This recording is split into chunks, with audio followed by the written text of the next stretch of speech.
Assalamualaikum warahmatullahi wabarakatuh. Halo teman-teman semua, kembali lagi di Ngabaroh Ngabuburit bareng Basyiro, bareng aku nih, Aufa. Nah teman-teman, gimana kabarnya hari ini? Masih pada semangat kan puasanya? Masih dong, masih kurang beberapa hari lagi nih. Ngabuburit kali ini aku nggak sendirian lagi di sini. Kemarin kita udah ketemu sama Mbak Salwa. Hari ini kita ketemu pembicara lain nih, namanya Mbak Zaza. Halo teman-teman Basyiro. Manggilnya pakai Mbak nggak apa-apa ya? Nggak apa-apa. Soalnya Soalnya dia ini dari Jakarta teman-teman. Biasanya kalau di Jakarta manggilnya pakai Kak kan? Iya, tapi kita kan di Jogja sekarang, jadi Mbak aja nggak apa-apa. Nah, aku seneng banget nih Mbak Zaza, ketemu Mbak Zaza di sini karena kita akan bahas tema yang agak berat sebenarnya. Oh iya berat. Tapi nggak berat-berat banget sih, sering banget didengar kata ini tentang pemuda intelektual. Kan sering ya, aku sering mendengar tentang jadi mahasiswa itu harus intelektual, jadi orang itu harus intelek. Iya. Tapi sebenarnya masih agak abu-abu gitu. Maksudnya gimana sih pemuda intelektual itu? Jadi di sini Mbak Zaza bakal bantuin aku dan teman-teman semua buat lebih dalam tahu tentang pemuda intelektual. Jadi gimana sih Mbak Zaza? Apa itu sebenarnya pemuda intelektual? Pemuda intelektual ya, sederhananya sih pemuda yang melek dengan keadaan sekitar. Kan banyak nih orang yang bilang bahwa pemuda yang intelek itu identik dengan yang pemuda yang bagus kemampuan akademiknya. Tapi sebenarnya pemuda intelektual yang sebenarnya itu yang ya pertama cerdas dan berakal, kemudian juga punya totalitas dalam pemahaman dan kepeduliannya terhadap keadaan sekitar. Jadi dia bisa mengimplementasikan ilmu pengetahuannya yang sudah didapat dari sekolah untuk masyarakat dan bisa mengatasi masalah yang ada, peka dengan masalah-masalah di sekitarnya, atau bahkan menciptakan perubahan dengan membuat inovasi yang sebelumnya belum ada gitu.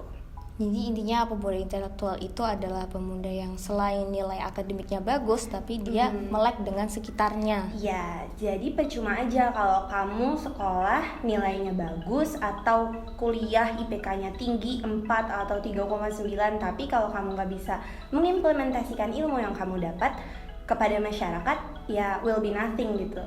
Will be nothing teman-teman. Terus kan sebagai seorang muslim perlu banget berarti ya kita peduli kepada sesama, peduli kepada lingkungan kita gitu. Benar. Jadi gimana sih caranya biar kita udah tahu tadi nih pengertiannya. Jadi gimana caranya kita bisa jadi pemuda intelektual dalam masyarakat?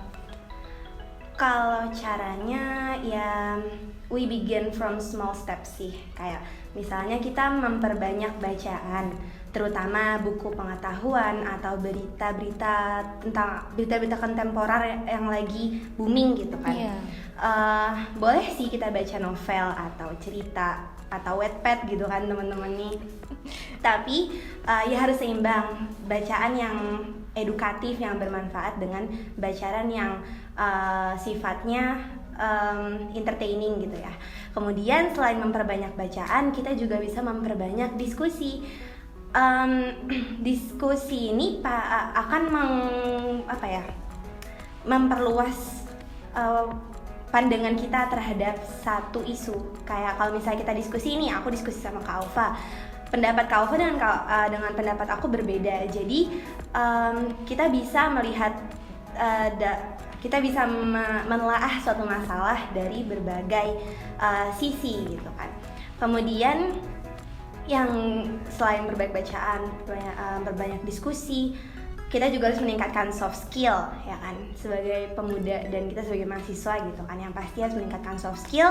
Dan ya walaupun di awal tadi kita bilang kemampuan akademik itu bukan segalanya, tapi ya untuk menjadi pemuda intelektual kita juga harus menyeimbangkan akademik kita dengan sosialisasi kita dengan masyarakat gitu.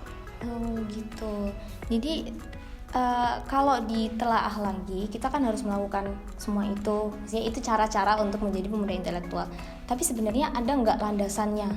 Landasan kenapa sih kita harus jadi pemuda-pemudi intelektual? Itu landasannya mungkin nanti bisa kita pegang sebelum kita melakukan hal-hal tadi buat jadi intelektual. Kayak pondasi kita Iya, sebelum pondasi. terjun ke masyarakat langsung gitu ya. Kalau kita nih, apalagi sebagai pemuda muslim gitu ya, agama kita Islam, kalau membahas intelektual dari segi agama, kecerdasan intelektual dan kecerdasan spiritual ini harus selaras. Jadi orang yang kecerdasan spiritualnya bagus, yang dia bisa memahami hubungan manusia dengan Allah yang baik itu bagaimana, atau konsep tauhid yang benar itu gimana, atau bahkan konsep eksistensi manusia secara internal atau eksternal itu gimana. Ketika dia sudah paham dengan kecerdasan spiritual ini, dia bisa mensinkronkan relevansi antara kedua kecerdasan ini. Jadi kayak misalnya ketika kita mengimplementasikan kecerdasan intelektual ini ke masyarakat, kita bisa kalau sebagai muslim ini kita punya Al-Quran dan hadis. Jadi Al-Quran dan hadis ini akan kita jadikan landasan atau asas ketika kita misalnya mengomentari opini orang lain atau mengkritisi orang lain gitu. Jadi kita nggak asal komen, nggak asal judge, nggak asal julitin orang gitu ya guys. Tapi kita punya asas, kita punya Al-Quran dan hadis, jadi berdasar gitu. Jadi kita nggak boleh kosong ilmunya sebelum terjun ke masyarakat gitu ya. Kak, aku pernah dengar ya tentang agent of change. Itu termasuk apa sih? Apakah itu berkaitan dengan pemuda intelektual? Bicara tentang pemuda nih ya, ada sih 5 peran pemuda yang harus kita tahu. Mungkin teman-teman juga sering dengar nih ya. Ini aku sebutin satu-satu nih. Iya, nggak apa-apa. Okay. Salah satunya itu tadi kan? Ya, agent of change tadi. Ya, tadi agent of change, iron stock. Terus ada social control, ada guardian of value, sama yang terakhir moral force. Berat banget kedengarannya tuh, boleh dijabarin nggak Kak? Agent of change ya, agent of change ini yang namanya juga agen perubahan. Jadi sebagai pemuda kita harus mampu menciptakan perubahan dalam masyarakat. Jadi nggak cuma ngalir ngikut arus, tapi kita juga harus berkontribusi dalam membuat perubahannya. Kemudian ada iron stock di sini penerus bangsa. Maksudnya kita sebagai aset bangsa, kita harus membantu memecahkan isu-isu kontemporer yang ada dalam bangsa ini gitu, memajukan bangsa. Kemudian ada social control mengontrol sosial gitu kan. Kita harus bisa membawa sosial ke arah yang positif. Jadi masyarakat yang di sekitar kita ini bukan tidak negatif gitu kan. Kemudian ada guardian of value atau penjaga nilai. Nilai-nilai ini mungkin misalnya kayak keadilan atau kemanusiaan gitu. Ketuhanan. Ya. Jadi nilai-nilai ini nggak luput dari generasi kita gitu kan. Dan yang terakhir ada moral force atau kekuatan moral. Jadi apa tuh kekuatan moral? Moral ini kan karakter, akhlakul karimah. Jadi selain kita kemampuan akademika bagus, bersosialisasinya bagus, tapi kita juga punya akhlak yang baik dan pribadi yang menyenangkan untuk orang lain gitu. Kemudian udah ya? Udah 5. Oh gitu, jadi agent of change itu tadi masuk pemuda intelektual bersama 4 teman lainnya untuk mengimplementasikan ketuhanan, kemanusiaan, dan apa lagi ya tadi? Ketuhanan, kemanusiaan, keadilan di negeri ini gitu. Kalau tokoh atau pemuda, nggak harus pemuda juga sih, karena kita kan butuh kaca dari generasi sebelumnya ya. Ada nggak sih tokoh intelektual yang bikin Mbak Zaza ini semangat buat belajar? Kalau tokoh banyak sih ya, yang inspiratif tuh banyak banget. Apalagi sekarang di era modern ini, yang paling ngena buat aku tuh Najwa Shihab. Teman-teman pasti tahu kan Najwa Shihab. Pendidikannya bagus, kemudian karirnya juga bagus, berani mengkritisi politikus yang tidak berjalan pada jalannya gitu ya istilahnya. Soalnya kayak dari pendidikan aja deh kita lihat, maju lulusan hukum Universitas Indonesia, kemudian S2-nya melanjutkan di Melbourne Law School. Ya kan, itu udah kayak tadi kemampuan akademika bagus juga, kemudian social skill-nya bagus juga gitu. Kemudian apalagi ya, Najwa Shihab tuh juga Narasi TV. Iya, Narasi TV.